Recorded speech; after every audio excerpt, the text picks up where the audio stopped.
पेड़ के नीचे कई लोग बैठे थे। कोई चुपचाप एक दिशा में घूर रहा था, कोई औरत सिर पकड़कर बेकाबू होकर रो रही थी।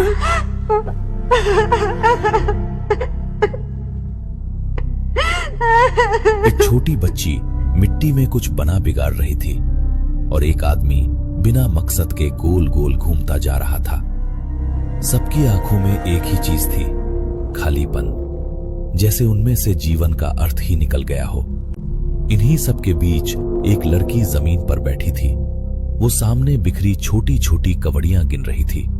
2, 4, 6, 8, 10, 12, 14। जैसे ही वो 14 तक पहुंचती, वो जोर से चिल्लाती। उसकी आंखों से आंसू बहने लगते और वो जोर जोर से रो पड़ती। फिर थोड़ी देर बाद वही कवड़ियां फिर से गिनना शुरू कर देती। ये दृश्य देखकर क्षितिज का दिल तेजी से धड़कने लगा। उसके पूरे शरीर में ठंडी सिहरन दौड़ गई। उसने डरते डरते आसपास देखते हुए पूछा, तो तुम लोग कौन हो? ये कैसी जगह है? मैं यहां कैसे आ गया? उसकी आवाज धुएं में खो गई। चारों ओर वही लोग थे, लेकिन किसी ने उसकी तरफ देखा तक नहीं, जैसे वो वहां मौजूद ही ना हो। अचानक हवा भारी हो गई और उसी ठहरी हुई हवा में एक गूंजती गहरी अनजानी आवाज फैल गई। अतृप्त आत्माओं के जग में तुम्हारा स्वागत है। क्षितिज के पैरों तले जमीन जैसे खिसक गई। वो कांप उठा। अतृप्त आत्माओं का जग? लेकिन मैं यहां कैसे आ गया? कुछ क्षण सन्नाटा रहा, फिर वही आवाज फिर से गूंजी, धीमी लेकिन और करीब। थोड़ी देर पहले जो तुम्हारे साथ हुआ उसे याद करो। क्षितिज का माथा पसीने से भीग गया। उसने आंखें कसकर बंद कर ली और याद करने की कोशिश की कि आखिर कुछ देर पहले उसके साथ क्या हुआ था।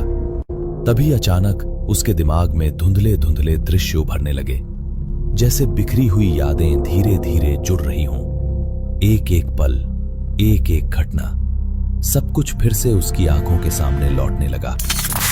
आज क्षितिज बेहद खुश था। सालों से चल रहा उनकी नजरों का अनकहा रिश्ता आज शब्दों में बदलने वाला था, क्योंकि आज वो अपनी प्रेमिका को प्रपोज करने जा रहा था। वो रेस्टोरेंट में उसका इंतजार कर रही थी।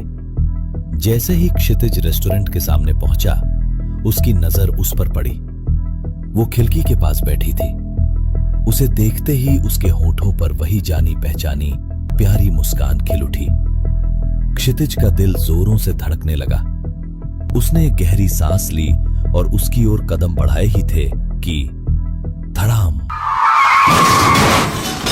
अचानक एक तेज रफ्तार ट्रक ने उसे जोरदार टक्कर मार दी और अगले ही पल सब कुछ अंधेरे में डूब गया। क्षितिज ने कांपती आवाज में कहा, मतलब मैं मर चुका हूं और यहां आ गया? उसकी आंखें भर आईं, होठ कांपने लगे। वो घुटनों के बल वहीं बैठ गया और रो पड़ा। मेरे हिस्से में यही लिखा था, अधूरी मोहब्बत, अधूरी जिंदगी। मैंने तो अभी शुरू भी नहीं किया था। मैं उसे बताना चाहता था कि मैं उससे कितना प्यार करता हूं, और उससे पहले ही सब खत्म हो गया। उसकी आवाज टूटती जा रही थी। कुछ देर तक वो बस रोता रहा, लेकिन धीरे धीरे क्षितिज की सांसें संभलने लगीं। उसने आंसू पोंछे, चेहरा ऊपर उठाया। उसकी आंखों में अब सिर्फ दर्द नहीं था, एक समझ की हल्की सी चमक भी थी। वो धीमे स्वर में बोला, अगर मैं ऐसे ही अपने अधूरेपन से चिपका रहा, तो मैं भी शायद हमेशा जीवन और मृत्यु के बीच यूं ही अटका रह जाऊंगा, तुम सबकी तरह। उसने धीरे धीरे चारों ओर देखा, एक एक चेहरे को, एक एक सूनी आंख को। फिर शांत लेकिन दृढ़ स्वर में बोला, शायद हमें अपनी अपनी कहानियां एक दूसरे को सुनानी चाहिए, अपनी अधूरी बातें, अपना दर्द बांटना चाहिए। शायद तभी हमारे मन का बोझ हल्का होगा, वरना हम यूं ही इस अतृप्त जग के बंधन में फंसे रहेंगे।